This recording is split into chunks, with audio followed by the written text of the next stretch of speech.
que é a vida? É o princípio da morte. O que é a morte? É o fim da vida. I always wanted to be part of a small rebellion. A poor substitute for Abraham Lincoln. I'll just die if I don't get this recipe. All I ask of our brethren is that they take their feet off our necks. $15, little man. Put that shit in my hand. Nong, nong, nong, nong, nong, nong. Como estão seus sonhos? Forget it, Jake. It's Chinatown. Eu não quero ser seu amigo, Rick. Eu só quero um café da manhã. Screwing Jay Hawkins and he's a wild man, so bug off. Bom dia, cinéfilos! Estamos aqui mais uma vez no mais novo episódio do podcast Ponto Cego. Eu sou o Thiago, seu apresentador, e junto comigo está... Eu aqui, Rodrigo. Então, Rodrigo, diz aí, você viu algum filme bacana essa semana que você gostaria de indicar pra gente? Olha, eu vi um filme que eu achei bastante promissor. Eu até gostei mesmo, que é o Palm Springs, né? Que é uma comédia romântica com Andy Samberg e a Kristen Milioti, né? É uma comédia romântica de voltar no tempo. Eles ficam voltando no tempo. E é engraçado, a gente assiste filmes que tem essa temática e fala, não vão inventar nada novo porque a gente já viu muita coisa voltando no tempo. Mas esse, ele introduz algo novo. Eu não vou dar spoiler aqui, para quem assistir vai identificar, mas ele introduz algo novo para essa gama de filmes que tem essa temática de voltar no tempo. Eu gostei bastante. E para me preparar para o episódio de hoje, eu revi o documentário, que por acaso tem no YouTube, né? O documentário baseado no livro, né? O Easy Riders Raging Bulls, que aqui no Brasil ficou conhecido como a geração do sexo, drogas e rock and roll salvou Hollywood. E assim, eu li um pedaço do livro, não achei que eu ia conseguir terminar, não terminei o livro, mas eu consegui gostar mais do documentário do que o livro. Eu acho que o documentário é mais enxuto, entrega mais informação que o livro. O livro é importante, o livro é um clássico, mas como eu tava falando com o Rodrigo mais cedo, cara, tem muita fofoca. Você acaba se frustrando, porque eu não preciso saber com quantas mulheres o Warren Beatty transou, ou então que o pai do Dennis Hopper era alcoólatra, então por isso o Dennis Hopper também é alcoólatra, ele batia na esposa. Isso daí, sabe, eu achei bem irrelevante, e aí eu falei assim, não vou continuar, e acabei não continuando a ler o livro, mas o documentário. Desculpa, era praticamente o Nelson Rubens falando ok, na sua cabeça o tempo todo quando tava lendo o livro, né? Era. Aí, assim, se eu tivesse mais tempo, se eu não precisasse ler as 460 páginas do livro durante uma semana, eu talvez tivesse ânimo para ler tudo, mas com esse hábito de ler um livro por semana, eu achei ele grosso demais e a informação, eu achei que não tinha tanta informação assim para preencher as páginas, e ele acabou botando algumas conversas de bastidores que não me apeteceu muito. Mas, então vamos falar sobre o tema. O tema, a gente está encerrando o mês voltado para o curso do Marcelo, né, o Cinema Mundial em 4 Tempos. E também estamos encerrando o bimestre Marcelo Miller, né, que a gente começou lá atrás, né, no mês passado, falando sobre cinema brasileiro. Agora a gente está falando sobre cinema mundial. E agora a gente vai falar sobre Nova Hollywood. Então a gente viu lá atrás, desde o começo, né, como o expressionismo alemão acabou influenciando o cinema de Hollywood, em especial o cinema noir, né, com o Fritz Lang, o Edgar Ulmer. E aí esses filmes noir serviram de influência para a novela vague, assim como o neorrealismo italiano, que a gente viu no nosso segundo episódio sobre o tema. E aí agora a gente vai ver como tudo isso vai impactar Hollywood nos anos 60. Como é que estava Hollywood no começo dos anos 60? Né? Você estava com várias megaproduções que não estavam dando muito resultado, estavam sendo fracasso de público. E por outro lado, os estúdios estavam sendo comprados por conglomerados corporativos cujas atividades principais nem tinham a ver com cinema. Então você tinha seguradoras, você tinha uma empresa que lidava com mina de zinco, que chegou a comprar um estúdio. Então os estúdios estavam muito mal das pernas, eles não estavam tendo o retorno desejado. E para agravar a situação, lembra que quando a gente falou de chanchada, a gente falou que uma das causas da queda das chanchadas foi justamente a TV. A TV também impactou bastante Hollywood. E aí Hollywood estava bem mal, assim, você tinha casos de estúdios fechando tudo dizia que o cinema americano precisava de um novo gás. Você tinha também que o Código Reis, que era um código que as empresas... Você já ouviu falar nesse código, Rodrigo? Não ouvi falar. É o seguinte, as distribuidoras, os estúdios, para evitar que o governo americano impusesse a censura, os estúdios, por conta própria, resolveram fazer um código de conduta para os filmes. Então, os filmes sempre tinham que ter o final feliz, não podia ter uso de drogas, você não podia ter qualquer coisa que conotasse relação sexual. Por isso que você já deve ter reparado, quando você vai ver filme antigo, o casal dorme em camas separadas de solteiro. Sim. É por causa desse código. Esse código é que institucionalizou que você não podia dar margem para as pessoas acharem que o casal fazia sexo. Pois tem que reforçar que assim, isso aí era um código das distribuidoras, dos grandes estúdios. Então, você não pode dizer que todos os filmes americanos dessa época, né, de 1930 ao começo dos anos 60, eram assim. Você tinha os filmes que passavam nas chamadas grindhouses, que eram filmes que passavam a noite inteira, passavam o dia inteiro, tinha gente que dormia lá, então eles passavam um monte de filme, e esses filmes, eles não compravam os filmes desses estúdios, porque os estúdios faziam uma coisa que eles mesmos fazem até hoje. Muitas vezes eles tinham até cinema, mas eles chegavam para um dono de um cinema independente e falavam assim, olha só, você quer passar, sei lá, Cleópatra ou Mágico de Oz, você tem que aderir ao nosso código. A gente não está te forçando a aderir. Se você botar filme que não obedece esse código, você não vai ter o Mágico de Oz, não vai ter o Cleópatra, não vai ter Vinhas da Ira, por aí vai. Os donos de cinema alguns donos de cinema tinham que se curvar, mas o pessoal da Grindhouse não se curvava, passava esses filmes que não eram passados nos grandes cinemas, né? E aí eu falei que é até hoje, porque isso é uma prática que a Disney faz até hoje, né? A Disney chega e fala assim, olha só, a gente quer que todas as salas passem Vingadores. Aí o dono do cinema fala assim, não, mas eu não posso passar 2 semanas só Vingadores. Não, se você não passar só Vingadores, próxima vez que tiver algum outro filme que você queira passar, a gente não vai deixar, não vai liberar para vocês. E por isso que, assim, teve uma cacetada de cinemas. Cara, Estação Botafogo passou Vingadores. Isso é um acinte, cara. Então, mas voltando, o Código Reis. Então, é engraçado que assim, essa parte de grindhouse, drive-ins, essas coisas, assim, é uma coisa que eu me amarro, né? Os exploitation da vida. Mas, assim, não é o tema do programa, então não vou entrar. Mas tem vários documentários muito legais sobre esse tema. Uma outra coisa, agora em termos não apenas de cinema, mas principalmente na questão da sociedade, como é que estava os Estados Unidos? Né? Ela estava com guerra do Vietnã, estava tendo a revolução sexual, você estava tendo o protesto de direitos civis.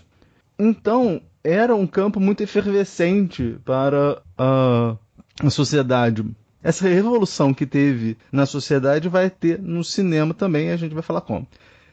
Inicialmente, a gente vai ter uma influência forte da novela vague, né, principalmente no pessoal que fazia crítica em Nova York, como o Robert Benton e o David Newman, que eles eram críticos de cinema, eles resolvem fazer um filme, né, escrever o roteiro de um filme. E como eles adoravam o pessoal da novela vague, eles mandaram o roteiro do filme que eles estavam querendo fazer pro Truffaut. Truffaut gostou, mas ele disse que não podia fazer e tal, mas devolveu para eles o roteiro todo anotado, com várias observações. No documentário eles falam que realmente isso foi uma aula para eles. Eles gostaram muito, né? Eles aprenderam muito. Por um momento o Godard ficou de dirigir esse filme. Mas aí, certa vez, o Warren Beatty estava lá com a namorada, sei lá, número 5.000, não sei quanto, e estava numa festa, e do lado dele estava o Truffaut. E o Truffaut virou para o Warren Beatty e falou assim, cara, tem um filme que você vai adorar fazer, é a sua cara. O roteiro é de uns garotos lá de Nova York, você procura eles, Aí o Warren Beatty, voltando para os Estados Unidos, entrou em contato, falou, não, eu quero fazer. Ele leu o roteiro, gostou, falou assim, não, eu quero fazer. Arranjou um diretor com quem ele já tinha trabalhado num filme anterior e fez o filme. Esse filme é o Bonnie and Clyde, que é o filme que marca o começo da nova Hollywood. E no começo as pessoas achavam que não ia ter sucesso. Mas de repente teve um sucesso estrondoso e isso causou interesse para o pessoal, para os produtores de Hollywood, né? Um outro fator importante, um outro elemento importante para o surgimento da nova Hollywood é a chamada Escola Corman. O Roger Corman, né, que era um diretor de filme B, ele tem um ótimo documentário sobre ele também. E ele depois de se cansar do sistema de estúdios, o Roger Corman resolveu, né, ele trabalhava para um estúdio, ele trabalha para, acho que é para a IP, se eu não muito me engano. Aí o Roger Corman dirigiu muitos filmes B, e aí, ao longo do tempo, ele conseguiu um certo lastro, e de repente, vários jovens aspirantes a diretores procuraram ele, porque ele fazia o seguinte, ele geralmente botava o pessoal para fazer trabalhos menores, como montar trailer, como direção de segunda unidade, essas coisas. E se você impressionasse ele, se a pessoa impressionasse ele, o Roger Corman deixava você fazer um filme, produzir um filme para você. Você não ganhava nada. Você não ganhava nada com o filme, mas ele deixava você fazer o filme. E aí, tudo que o pessoal, esses jovens aspirantes e diretores queriam que alguém chegasse e falasse, não, eu deixo você fazer esse filme. Ele dava o material, prestava as câmeras, e as pessoas faziam. E quem era dessa escola Corman? Vamos ver se você conhece. Eu vou falar o nome e você diz se você vai conhecer ou não. Jack Nicholson, Robert De Niro, Dennis Hopper, Sim. James Cameron, Peter Bogdanovich, Sim. Francis Ford Coppola. Não, nem sei, nem imagino quem seja. Jonathan Demme é o cara do Silêncio dos Inocentes. Ron Howard. Sim. E Martin Scorsese. Essa turma aprendeu o ofício de direção de cinema lá trabalhando inicialmente como montador de trailer ou então direção de segunda unidade, como Peter Bogdanovich fez com Wild Angels, e ele produziu o primeiro filme deles. O primeiro ou subsequente, no caso do Martin Scorsese, não, Martin Scorsese ele produziu o segundo filme. Então, você vai ter esse grupo de pessoas que estão acostumados a dirigirem com baixíssimo orçamento, fazendo uns filmes que acabam dando retorno. E isso chama a atenção dos estúdios. O Francis Ford Coppola, depois de ter trabalhado com o Corman lá em Demência 13, ele funda uma equipe de jovens cineastas chamada Zoetrope, né? E lá junta o John Milius, o George Lucas, toda essa galera para fazer, cada um deles ia fazer filmes, né, nesse selo da Zoetrope. A nova Hollywood teve duas fases. Você tem a primeira fase, cuja marca é o Sem Destino, o Easy Rider, né, que você tem pela primeira vez, né, a contracultura, né, na tela, pessoal usando drogas, mas não no caso de como era antigamente, que você tinha que passar lição de moral, né, como o Reefer Madness, né, que eram filmes exploitation dos anos 30, que o pessoal ficava falando dos malefícios da maconha. Nesse daí não, nesse daí o pessoal fuma maconha e não mata ninguém. E uma coisa que o Marcelo colocou é que o Orson Welles dizia que Hollywood tinha sido arruinada por Thalberg. Esse cara inventou o termo produtor criativo, ou seja, o produtor que dizia ao diretor o que fazer. Isso durou mais ou menos de 1930 a 1960. Quer dizer, dura até hoje, porque se você vai... Um exemplo maior é na questão do Oscar. Quem é que vai receber o Oscar de melhor filme? O produtor. E até hoje, você até mencionou isso, eu acho que foi no episódio passado, quando a gente estava falando do desprezo, que o produtor gosta de meter o bedelho no filme do diretor. E a característica da nova Hollywood é que nesse período que teve, que é mais ou menos do final dos anos 60, começo dos anos 80, os diretores tinham total liberdade para fazer os filmes. E eram diretores cinéfilos, eram diretores que conheciam filmes. Você tem o Scorsese, que porra, saca pra cacete de filme. O Paul Schrader, que ele era crítico de cinema, aí vai virar roteirista e depois, mais tarde, ele vai dirigir os próprios filmes.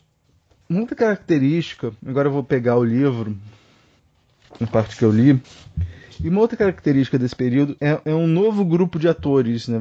Uma nova aparência.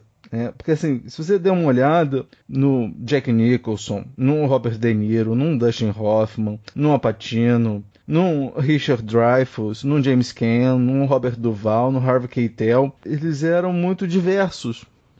Eles eram bem diferentes daquele rosto pasteurizado que a gente tinha lá em Hollywood até então. E aí, no campo das mulheres, você vai ter a Barbara Streisand, a Jane Fonda, a Faye Dunaway, a Ellen Burstyn, a Diane Keaton. Então, esses rostos que, por acaso, na sua maioria, haviam estudado o método, né, com o Lee Strasberg, ou então treinado com outros ilustres professores de Nova York, como Stella Adler, Sanford Meister ou Uta Hagen. Então, eles vão radicalizar o que eles chamam de Star System, né, o sistema de estrela dos filmes norte-americanos. Porque eles acabam parecendo com uma pessoa comum. Ele não é um rosto de pessoas que você pode encontrar na rua. Semanas depois de o Bonnie e Clyde sair de cartaz, o crítico chamado Stefan Kampfer, ele vai elogiar muito o filme e ele vai escrever um texto chamado Novo Cinema, Violência, Sexo e Arte. E aí ele vai falar que as características desse novo cinema vai ser desprezo por as tradicionais miudezas como narrativa, cronologia e motivação. Uma confusão promíscua de comédia e tragédia. A mesma coisa com heróis e vilões, né? Você vai ter uma ousadia sexual e um novo e irônico distanciamento que se recusava a fazer óbvios juízos morais.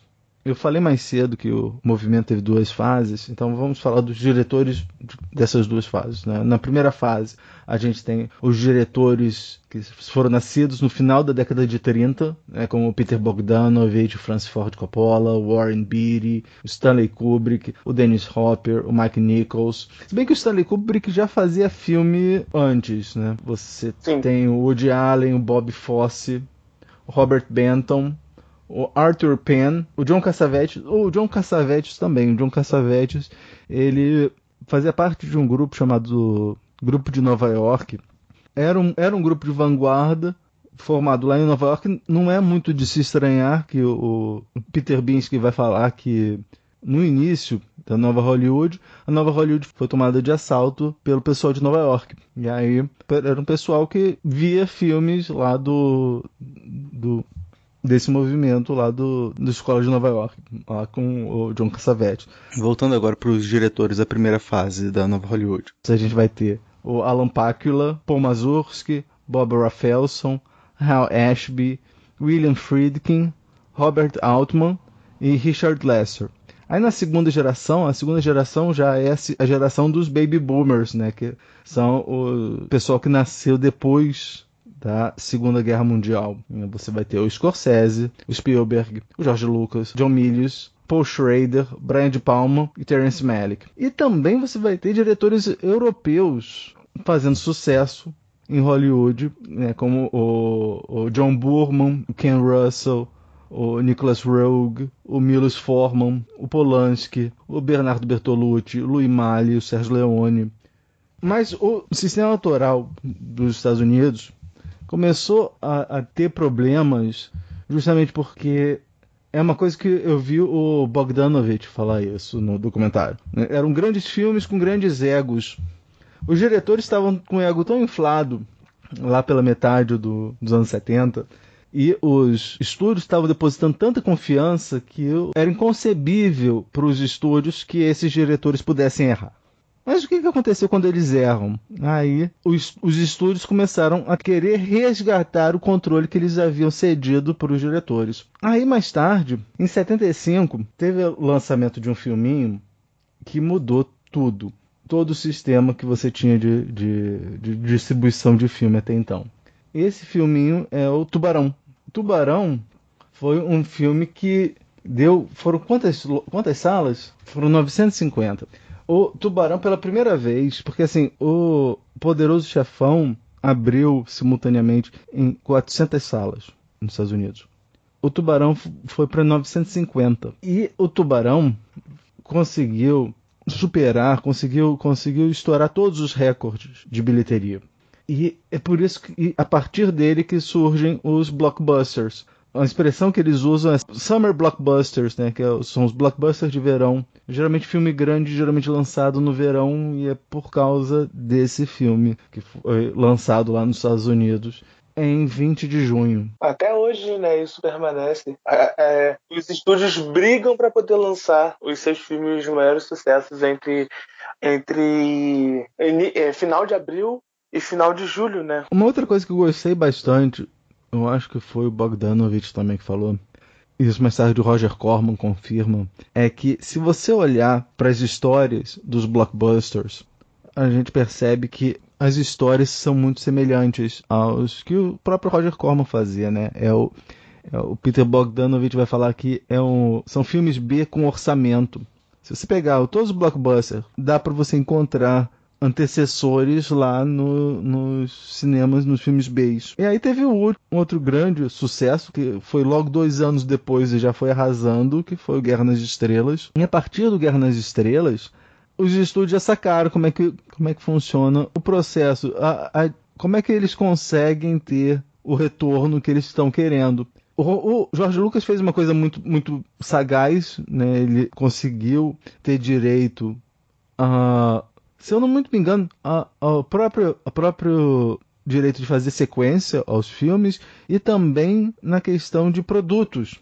Então, ele lucrou não apenas com o filme, mas também com os brinquedos. Assim, e era um fato meio que inédito, porque assim, você não tinha boneco, quer dizer, agora tem, mas você não tinha boneco do Poderoso Chefão. Agora, boneco do Guerra nas Estrelas existe desde quando eu me entendo por gente. Verdade. E aí, isso... Os estúdios já sabendo como é que funciona, o que se faz para conseguir o retorno que eles querem, e os diretores não conseguindo emplacar tanto sucesso quanto eles estavam querendo, quanto os estúdios estavam querendo, o prestígio dos diretores foi acabando até mais ou menos, acho que foi no Heaven's Gate, que aqui no Brasil se chama... Cadê? Portal do Paraíso. Aí quando teve o Portal do Paraíso, do Michael Cimino, que teve um orçamento de 44 milhões de dólares e teve um box office de 3,5, os estúdios puseram uma pá de cal no sonho de ter esse movimento de diretores autorais em Hollywood. Quer dizer, a gente tem diretores autorais, claro que a gente tem, mas como movimento que chacoalhou as instituições do cinema norte-americano, ele se encerra nesse comecinho dos anos 80. Então, a gente pode começar? Vamos começar? Qual foi o filme que você escolheu pra mim, Thiago? Quem Bate a Minha Porta, de 1967. Vamos falar sobre o filme Quem Bate a Minha Porta. Mas antes, vamos ouvir o trailer. Tem ponto de interrogação, tem que falar como se fosse pergunta. Quem bate a minha porta? Quem bate a minha porta? Vamos lá. É que nem o mãe do Aronofsky. Não é mãe, é mãe! Porque tem ponto de exclamação. Exatamente. Vai, desculpa. Não vai dizer nada. Mãe! So that's really a French magazine, huh? Yes, I'm afraid it is. Why? Now, how the hell did they ever get a hold of The Searchers? The what? The Searchers.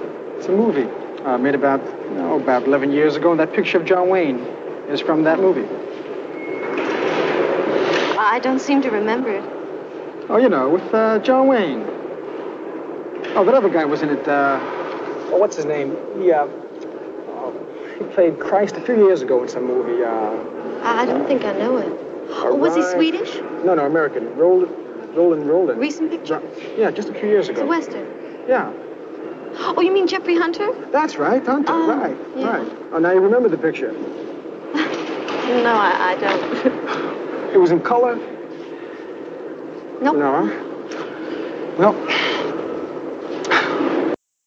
Quem Bate a Minha Porta Dirigido por Martin Scorsese, com roteiro de Martin Scorsese e Betsy Manoukian. Nossa. Atua no filme Harvey Keitel, Zina Betuni e Anne Collette. Sinopse. Um jovem de Nova York se envolve com uma garota e deseja se casar com ela, mas ele tem dificuldades em manter o relacionamento, ao descobrir que sua namorada um dia foi abusada sexualmente. Essa sinopse tem muito spoiler, mas é a sinopse atual, né? Engraçado, né? Como ele já deixa algumas marcas nesse primeiro filme, né? E muitas marcas, tipo, de filmes dele de gangster, ou os filmes mais conhecidos dele, vê muita marca do Scorsese ali, já mostrando o seu talento. Eu sou meio suspeito em falar do Martin Scorsese, porque eu gosto muito do Martin Scorsese. Muito do Martin Scorsese, né? Tem 2 filmes dele que estão no meu top 10, então, assim, mas esse primeiro filme tem algumas tomadas, tipo, ele não se preocupa nesse primeiro filme, em algumas cenas, em enquadrar o personagem. Às vezes o personagem aparece com a cabeça meio cortada, aparece com o corpo meio cortado, e isso é perfeito, porque para mim imprimiu uma aproximação ao personagem, né? Aos personagens, na verdade. E tem muita coisa relacionada a ele. Tem o italiano, mas é um filme assim que me chamou a atenção, que são caras que acham que fazem parte de uma família de gangster, assim, digamos assim, de uma família de algo, mas que são 6 homens babacas que bebem e que se aparecer um cara na frente vai tancar eles na porrada. Se eles encontrassem um personagem do Joe Pesci, dos Bons Companheiros, na frente deles, coitados. Eles iam, ou o próprio Joe Pesci no irlandês, eles iam tremer na base, porque são jovens que querem curtir a vida, querem beber, querem transar, brincar, né? Até uma cena ali onde o cara tá com uma arma carregada e fica brincando com a arma carregada na cabeça do... Aquela cena ali me deixou bastante tenso, porque de Martin Scorsese a gente pode esperar tudo, né? Do nada o personagem que você tá acompanhando morre, é assassinado brutalmente, ou acontece alguma coisa do nada, você não tá esperando. Acontece nesse filme, quando o cara pega as cartas lá do Gagá, né, e acontece aquela porradeira do nada. E isso é muito Martin Scorsese, né, assim, ao meu ver. Tem muitos filmes dele não tem como eu falar desse primeiro filme e não falar dos filmes que vieram posteriormente, né, como Gangues de Nova York, né, que tem cenas assim brutais do nada. Taxi Driver também tem. E como o Harvey Keitel tá parecido com o Robert De Niro nesse filme. Tinha horas que eu assistia, eu não sei se você teve essa mesma percepção louca, que eu fiquei, gente, é o Robert De Niro aí que tá atuando, porque até a pinta do Robert De Niro, o Harvey Keitel... Eu reparei. No mesmo lugar, eu falei, eles são irmãos? Que não é possível. E que estreia boa dele também, né, como ator.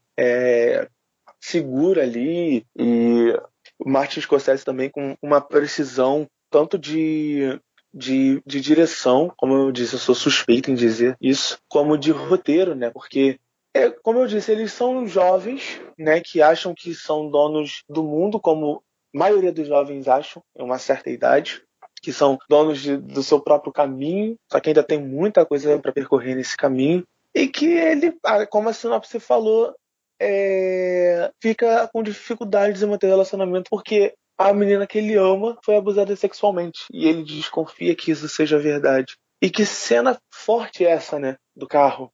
Que cena bem à la Martin Scorsese, não poupa a gente de ver aquilo acontecendo. Ele mostra aquilo acontecendo, né? Ele quer que você... Ele tem muito disso, ele vai mostrar ali a realidade crua do que está acontecendo mesmo, né? Ele tem muito disso. Você está acompanhando esse personagem aqui, que ele é ruim, vai acontecer alguma coisa com ele, algum momento vai acontecer alguma coisa. E é estranho, o final, assim, sem querer revelar algum spoiler, mas aquele final ali ficou muito dúbio para mim, sabe? Ficou muito dúbio, porque eu cheguei a uma conclusão que eu não sei se é a conclusão correta, né, assim, de que ele quis que fosse assim, mas é muito louco o que acontece, fora a edição, né, que é da Thelma Schoonmaker, né, que é parceira aí de longa data do do Scorsese, eu tava lendo, eu acreditava que eles eram parceiros, começou a parceria em Toro Indomável, mas não. Esse filme, ela edita esse filme. E como eles juntos criaram coisas que são utilizadas até hoje, né? O programa tá quase virando um Martin Scorsese, um programa do Martin Scorsese. Eu tô adorando, tô aprendendo um monte. Eles criaram muita coisa, né? A cena congelada com a narração em off. Eles aprimoraram aquele efeito que o Hitchcock criou, né? Da câmera. Efeito vértigo. Efeito vértigo, sim. Aquele que a câmera se move ou pra frente ou pra trás e o zoom vai no sentido contrário, né? E aí parece que a cara da pessoa fica no mesmo lugar e só o parte de trás é que muda, assim. Sim, eles aprimoraram isso, sabe? E tem uma significativa muito grande para Sétima Arte, assim. Esse velhinho, agora, antes, né, quando fez esse filme novo, mas é uma pessoa de sobrancelhas exuberantes, mas que é um gênio, né? O cara é um gênio. Logo nesse primeiro filme já dá para perceber que o cara mostra o talento que ele tem e várias referências ao universo cinematográfico, né? Tem John Wayne, tem referência também ao mundo italiano, né? E francês por conta da revista que aproxima os dois personagens. E temos Martin Scorsese, né, no filme. Ali fazendo pão, dividindo o pão. Muito, eu gostei muito do filme, muito mesmo. É engraçado como esse filme, como você falou, né, que apresenta vários temas, então a gente pode até fazer uma historinha na cabeça, que assim, os personagens desse filme, anos mais tarde, vão estar no Ruas Perigosas, e aí mais tarde ainda, passando 15 anos, vão estar em Bons Companheiros, depois em Cassino, e agora finalmente no Irlandês, né? É como assim, esse filme, junto com Ruas Perigosas, conta a história de gangsters jovens. Aí o Cassino e Bons Companheiros são os gangsters já na maturidade. E finalmente, lá com o Irlandês, a gente vai ter os gangsters idosos.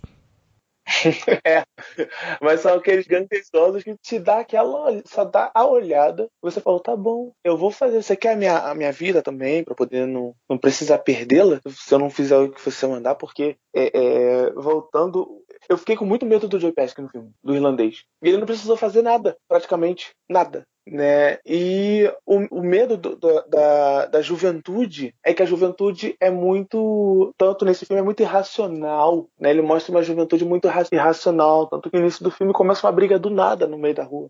É uma juventude que não é nem aí, sabe? Quer viver, vai brigar? Vai brigar. E ele retrata muito bem isso, muito bem. Fora o uso de uísque, né? Porque como você disse, os filmes eram proibidos de mostrar algum consumo de álcool ou drogas.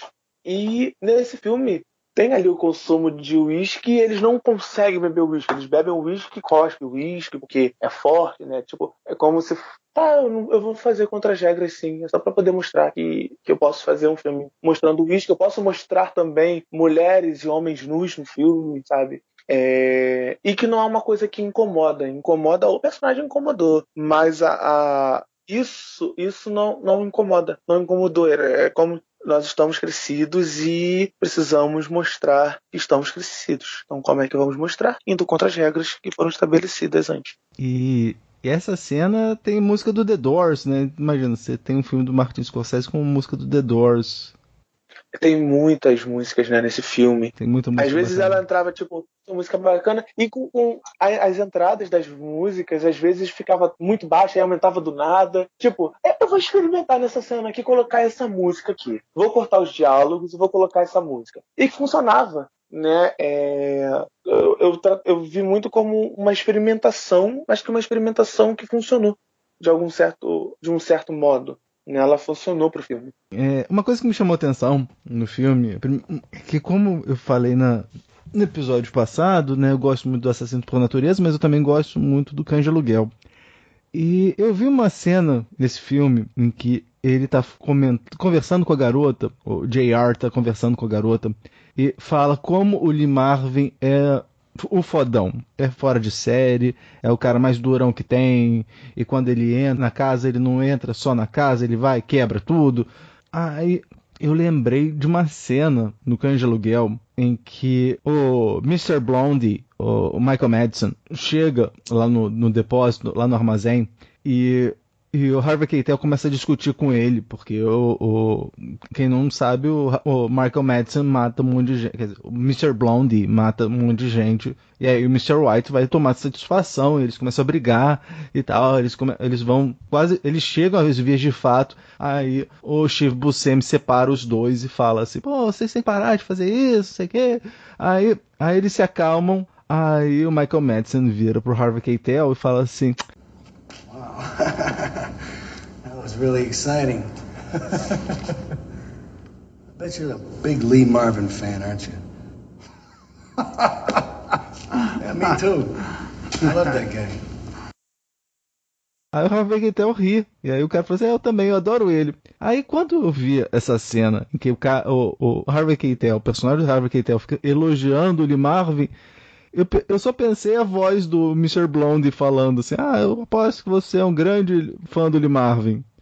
É claro, assim, sabendo que o Tarantino é um grande cinéfilo, provavelmente isso daí foi de propósito. Ele acaba sendo também, né, no Pulp Fiction, um personagem do Harvey Keitel, é aquele cara que conserta tudo, né? Que já chega, já tudo, você faz isso, vambora, faz isso. E me remeteu a isso também, agora você falando, eu puxando assim da memória o Pulp Fiction, tem um pouco a ver, ele não sai quebrando tudo, mas ele já sai mandando em tudo, é o cara fodão, é o cara que você tem que respeitar ali o que ele tá mandando fazer, né? Tarantino é um cara que precisa de um podcast só pra ele. Podemos. Eu topo as referências dos filmes dele, tipo, às vezes é algo pequeno que você passa despercebido e só vai notar depois de algum tempo for assistir novamente, você tem essa cara, aquela referência. Porque, pra ficar falando de novo, é igual o Scorsese, é assunto para mais de um podcast. Mas um outro aspecto da obra do Scorsese que a gente já vê aí é justamente as questões da masculinidade, né? A masculinidade tóxica, por assim dizer, a religiosidade, a depravação. É engraçado que eu fiz um curso com o Pablo Vilaça, e aí no curso ele estava falando do Scorsese, da cor no cinema, né? E aí ele estava mencionando que o Scorsese usa muito bem as cores, né? Então ele estava falando que na simbologia lá do Scorsese, o vermelho, quando você vai ver alguma coisa vermelha, você pode sacar que vai acontecer alguma coisa violenta. É como se tivesse o inferno. E aí, esse daí, como é preto e branco, não tem isso, mas os temas estão ali, né? A masculinidade, a religiosidade, a depravação, todas as coisas já estão presentes lá nesse primeiro filme, como você falou.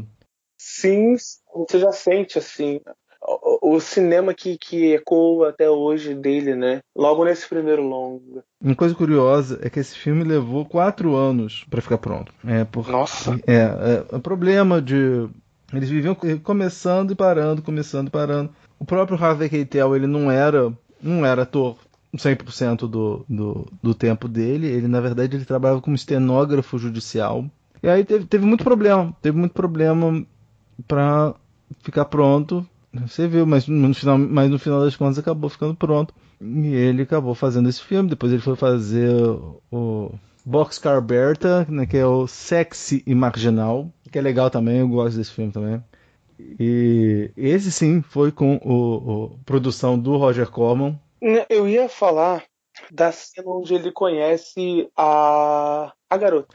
Sensacional, aquele de flashback, né? Os flashbacks indo e voltando, sensacional. E aquele flashback inicial feito em um take só, antes de ficar indo e voltando, né? Que ele bota os dois ali no plano. Se ele não falasse que ele estava numa balsa, eu não ia entender que ele estava numa balsa, né? Mas aí depois ele parte para ela, né? Ele só escuta a voz do JR falando, aí ele parte pra ela, depois ele roda e volta a mostrar os dois, aí corta pra ele pensando novamente, volta o flashback. Eu me arrepiava que eu falava, é isso que eu gosto de ver.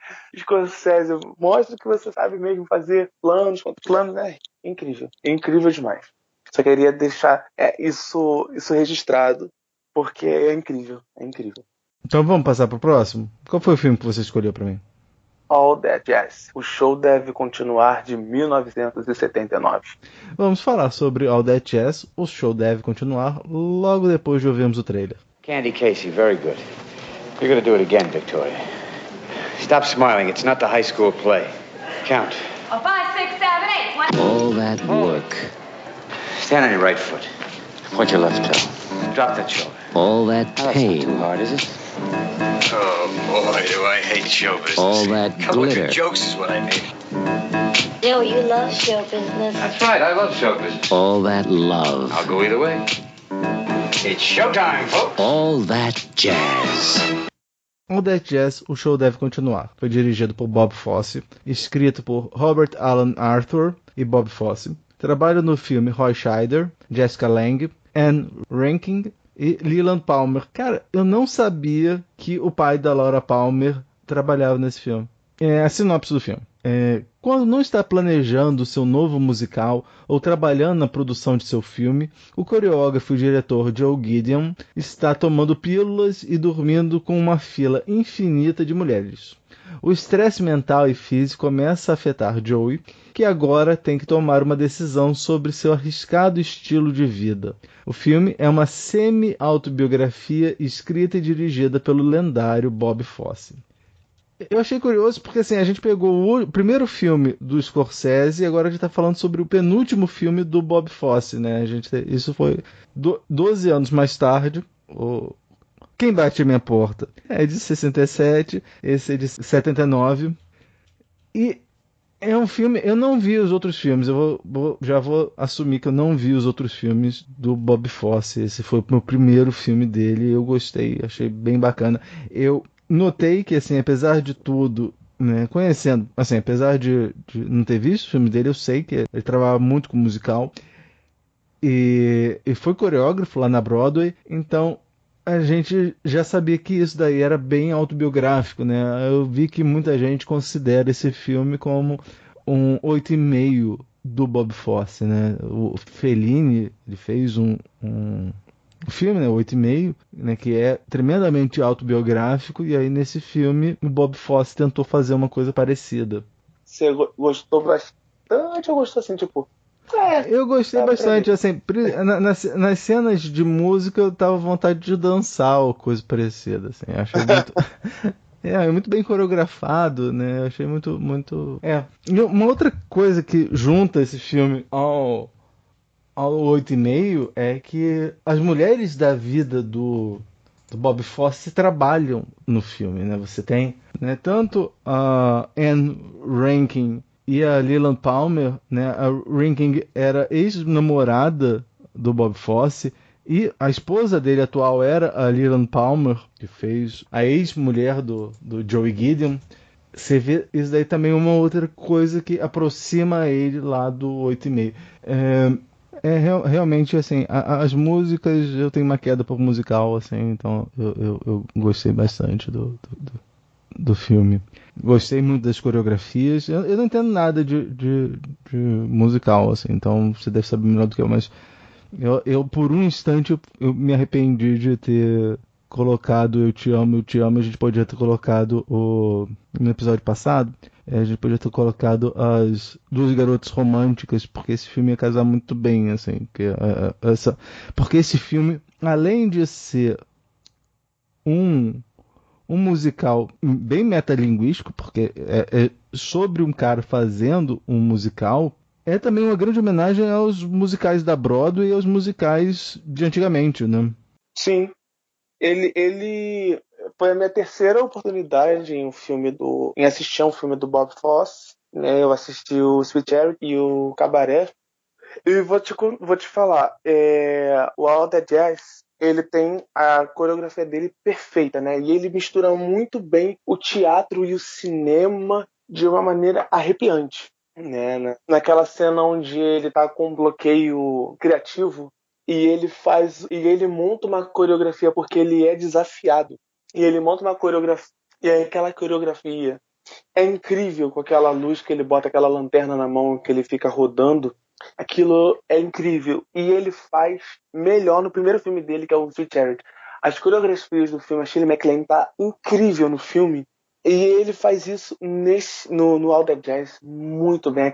Aquele início sem falas, né? E só editado mostrando a rotina dele, né? De cigarro, uísque, pílulas, e ele falando no espelho a frase "e é hora do show", tipo, todo dia, e cada vez que ele falava de uma forma diferente, né? Tipo, e o Roy Schneider tá muito bem no filme, né? Parece que o Bob Fosse falou: olha só, você agora vai viver comigo, vai aprender como é que eu conto, como é que eu falo, como é que eu ajo no bastidores fazendo um filme, vai fazer exatamente o que eu faço.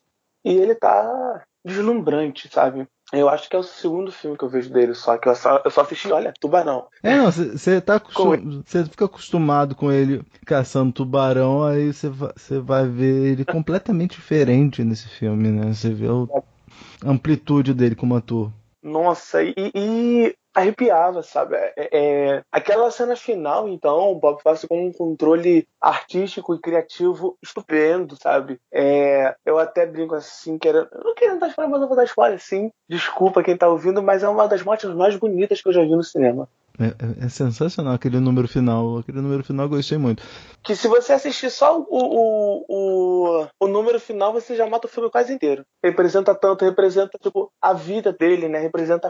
Vem a filha, vem a esposa, vem as amantes, vem o tal do stand-up comedy que ele tava gravando. Representa tanta coisa. Mas é um filme que é espetacular. Precisa ser assistido, sabe? Eu tenho muito disso pra mim. E como ele é imitado pelo Rob Marshall. Eu fiquei, assim, indignado com algumas coisas, porque então tá assistindo Cabaré, né?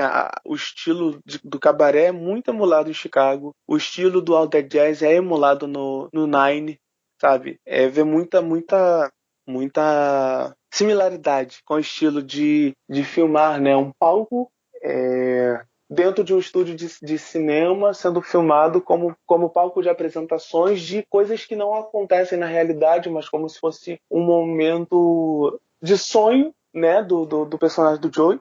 E no Nine acontece a mesma coisa. O personagem lá do Daniel Day-Lewis está sonhando e os números musicais acontecem dentro da cabeça dele, sabe? É uma coisa muito... E ele mesmo fala que ele era uma inspiração para ele, né? E o Bob Fosse coreografava seus filmes. E esse filme, como você disse, que às vezes dá vontade de sair, dançar e botar a perna lá em cima, vai e se joga. E é muito disso, né? Tem muito isso no filme. É muito contagiante. Eu te falar uma curiosidade, é que o cara do stand-up, como você falou mais cedo, que aparece, ele tá falando sobre o modelo lá da Kübler-Ross, que é os 5 estágios do luto. E ele aparece também lá no Separações, então conexões. A gente tá falando e a primeira coisa que fala, o que o Domingos Oliveira fala são no Separações são 4 só, nesse daí são os 5, que é o tradicional, que é o modelo dela tradicional. E isso daí meio que persegue ele também, né, na medida que a negação, a raiva, a negociação, a depressão e finalmente a aceitação, né? Ao longo da parte final do filme, você passa por tudo isso. Ele passa por tudo isso e a negociação é justamente com a Jessica Lange. Né? Tá fantástica nesse filme. Tá incrível, ela parece muito angelical, né, no filme. Tipo, é um anjo, mesmo. Mas o Bob Fosse, ele vem com um certo, tipo, eu quero que você é a única parte, uma das únicas partes boas do filme. Você é a conselheira desse cara que tá um caos. Tá com a mente dele um caos, ele não consegue sair de onde ele tá, ele não consegue editar o filme dele, já não consegue montar mais a coreografia dele, e você vai ser essa pessoa de luz que vai mostrar pra ele que a vida dele tá no fim, né? E é isso mesmo que ela faz, né? E como a atriz que faz a filha dele dança muito, assim como a ex-mulher. Nossa, eu me arrepiava toda vez que eu via algum número musical. Paixão por musicais.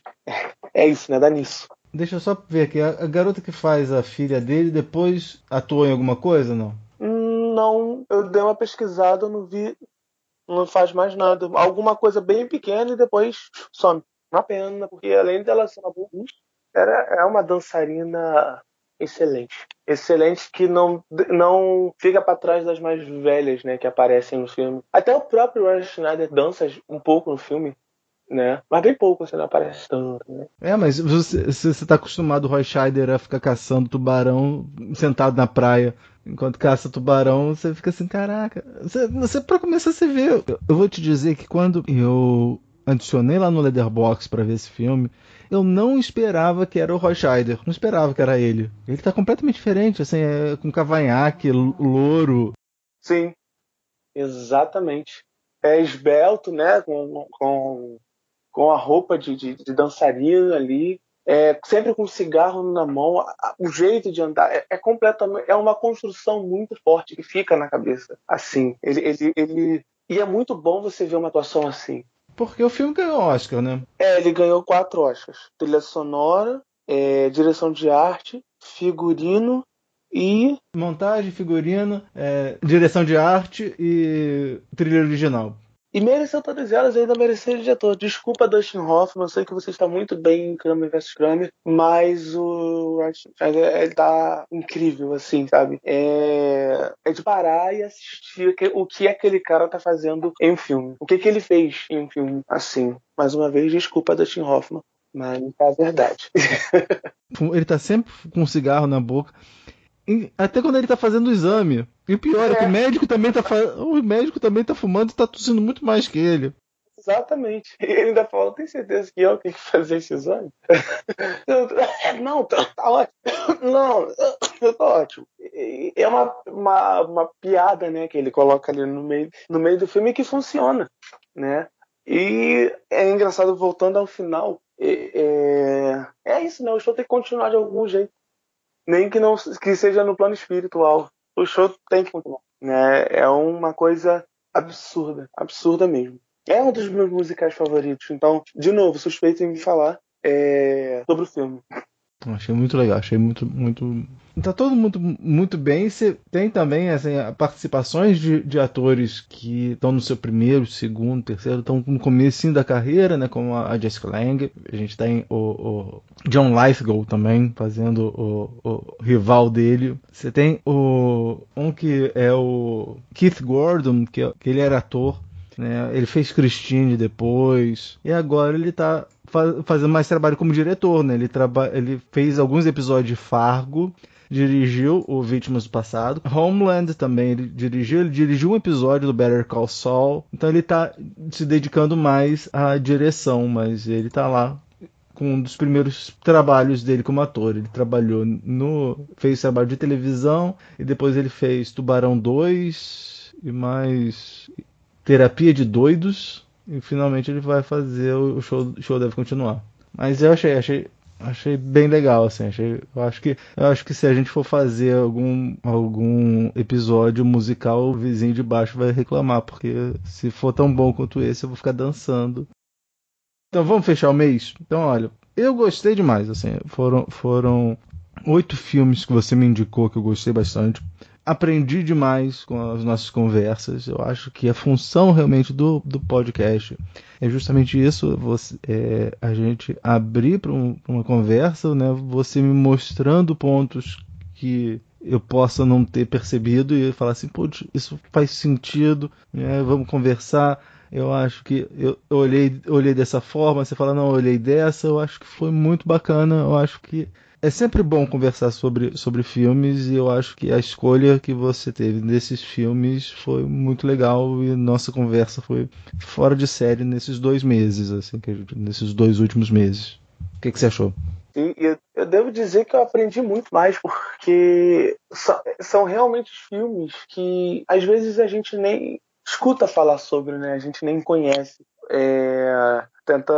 Você tentou mostrar filmes que não são tão conhecidos tanto da chanchada, né, do mês passado, ou filmes conhecidos da nova Hollywood, ou na novela vague, sabe? Então isso é muito bom, porque é bom para quem ama assistir filmes como eu amo e falar sobre ele ainda mais. E que você abrange muito isso, sabe? Para mim, eu já falei diversas vezes para você e repito que esse podcast me ajuda muito, porque às vezes eu assisto um filme ou quero comentar sobre o filme e ter indicações de filmes toda semana é algo realmente que me ajuda muito, que me faz me sentir bem. Eu fico ansioso em poder gravar o programa, sabe? E isso é muito bom mesmo.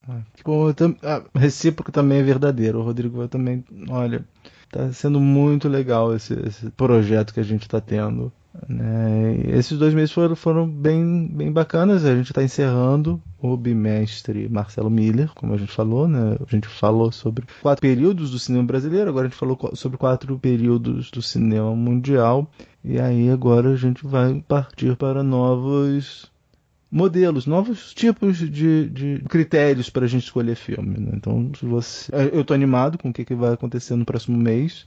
Eu espero que o Rodrigo também esteja, né? Eu acho que vai ser uma coisa legal. Espero que vocês gostem. A gente está fazendo isso. É uma forma da gente se expressar, mas é sempre bom quando o pessoal aí do lado, né, retorna algumas coisas, né? Semana passada a gente teve a Larissa. A gente vira e mexe, recebe uns feedbacks muito bacanas lá da página.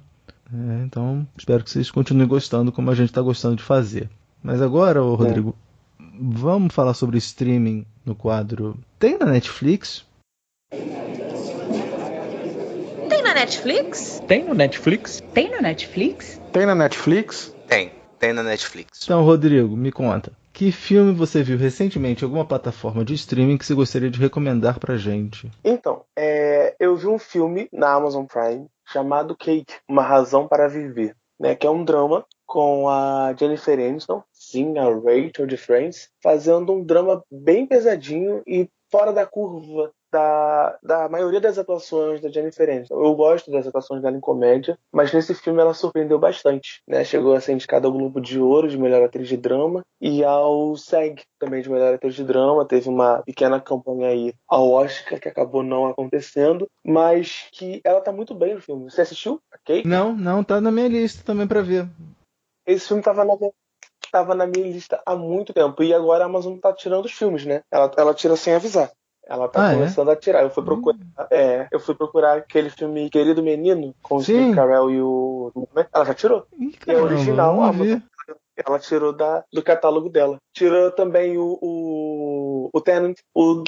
Tirou do catálogo também. Eu falei, eu vou assistir aqui antes que ela tire do catálogo sem avisar. Que ela tá fazendo filme. Ela tá tirando do catálogo sem avisar. Aí eu falei, esse filme tá na minha lista há muito tempo. Eu vou assistir porque pode ser que amanhã eu entre e ele não esteja mais disponível. Mas ele ainda está disponível na Amazon, né? Para você que queira assistir um drama, ele retrata uma mulher amarga que começa a ficar... que tem dores extremas no corpo depois de um acidente, que ela tem arranhões no rosto, tem cicatrizes no rosto, e que ela começa a ficar obcecada por uma história de uma menina que se matou. Ela vai atrás do marido e começa a história toda e mostra o porquê. Que ela é amarga, assim, que ela tem depressão profunda, né? Às vezes ela não consegue nem sair da cama. Mas é um filme forte e muito eficaz. Muito eficaz, com uma atuação de primeira, de verdade, da Jennifer Aniston. Ela tá... tipo assim, você olha e fala, ô Jennifer Aniston, por que você não faz mais filmes de drama, hein? Larga o Adam Sandler. Assim, tem os maneirismos, porque todo ator tem o seu maneirismo. Até a Meryl Streep tem o maneirismo dela de colocar a mão na boca. Ou ela tem os maneirismos dela, né? Que é aquele choro apertando os lábios e colocando a mão no peito. É muito ruim se esse ator ficar prestando atenção nessas coisas. É muito louco. Você acaba percebendo maneirismos de atores. Mas é uma atuação de primeira dela. De primeira mesmo. Muito boa. Vale a pena também a história do filme. Não é o filme, mas é um bom filme para se assistir. Eu vi falar aqui uma recomendação, porque esse filme é Nova Hollywood e ele tá no Amazon Prime também, que é o Ensina-me a Viver, do Hal Ashby. Que é a história, o inglês é Harold and Maude, que é a história desse jovem, né, que é o Harold, que é um jovem meio esquisito, porque assim, ele tem o hábito de fingir que vai cometer suicídio, a ponto de que a mãe já não liga mais para as maluquices que ele faz. E ele tem o hábito de visitar velórios. Ele participa do velório como se fosse membro da família, assim, ele fica lá do lado. E aí ele conhece uma senhora, já de 80 anos, chamada Maud, e aí os dois começam a ter uma amizade sobre essas duas pessoas que são bem outsiders do padrão que a gente está esperando, porque ela é um espírito livre, né? Ela não acredita em propriedade privada, então ela costuma roubar carros, e aí ela precisa ir de um lugar para um outro, ela rouba um carro, vai para o outro lugar e deixa o carro lá. Então, aí é o relacionamento dessas duas pessoas bem idiosincráticas. É um filme bem bacana, muito divertido. Eu não sei por que eu demorei tanto tempo para ver esse filme, porque esse filme já estava na minha listinha há muito tempo. E era um filme que eu queria ver. Eu vi essa semana que entrou no Amazon Prime, esse mês, se eu não me engano. Eu tava vendo em um site que eu sigo, que me dá os filmes que entram todos os meses no streaming. E falou, eu tô querendo muito ver esse filme. Aí eu acabou botando na minha lista do Amazon Prime. Quando a minha vida estiver menos agitada, eu vou assistir esse filme, com certeza. Com toda certeza. É comédia, né? Mas é bem... Eu amo comédia. Então, Rodrigo, você tem algum meio de contato? Eu tenho o meu Instagram, Metida Crítico, né? Que tá lá com dicas diárias nos stories e nos posts fixos, né, para poder acessar aos stories que já passaram. E tô com uma novidade, não sei se você viu, toda terça-feira eu posto filmes que eu peço para as pessoas responderem se elas recomendariam aquele filme. Não uma recomendação minha. Eu coloco e a pessoa vem no comentário e fala, não, recomenda esse filme, não recomenda esse filme, né? E por aí vai. Que legal. Que tá tendo até uma repercussão legal, tipo, as pessoas comentaram mesmo. O último eu coloquei O Homem Invisível e todo mundo botou que comentava. Então eu falei, 100% de recomendação então desse filme. O filme realmente é interessante. Preciso voltar a participar mais do Instagram, assim, eu tô meio sumido das redes sociais, mas eu acho que agora as coisas aqui na Rouparia estão mais calmas e eu acho que já vai dar para voltar a frequentar as redes sociais. Então, olha, não se esqueça de mandar o feedback para nós em podcast.cego@gmail.com. Você pode visitar nossa página lá no Facebook, né? Não esqueça de mandar sugestões, críticas, elogios e compartilhar com todo mundo, né? Pois quando se trata de cinema, todo mundo tem um ponto cego. Da Rouparito, eu sou o Thiago. E eu aqui da Estrada do Guerengue sou o Rodrigo. E este foi o podcast Ponto Cego.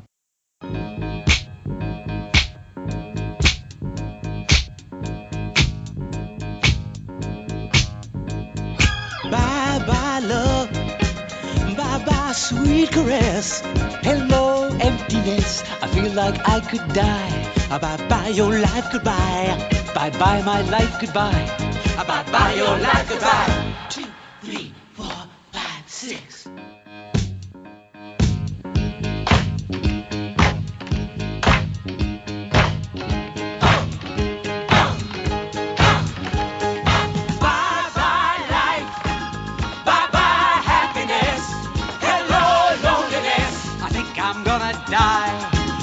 He's gonna die. I think he's gonna die. I think I'm gonna die. Lee Marvin, now there's a real bad guy, guy. You see, he doesn't just play a tough guy, he has to go all the way. He dresses in black, he snarls, he breaks things, he kicks people, he bites. That's right.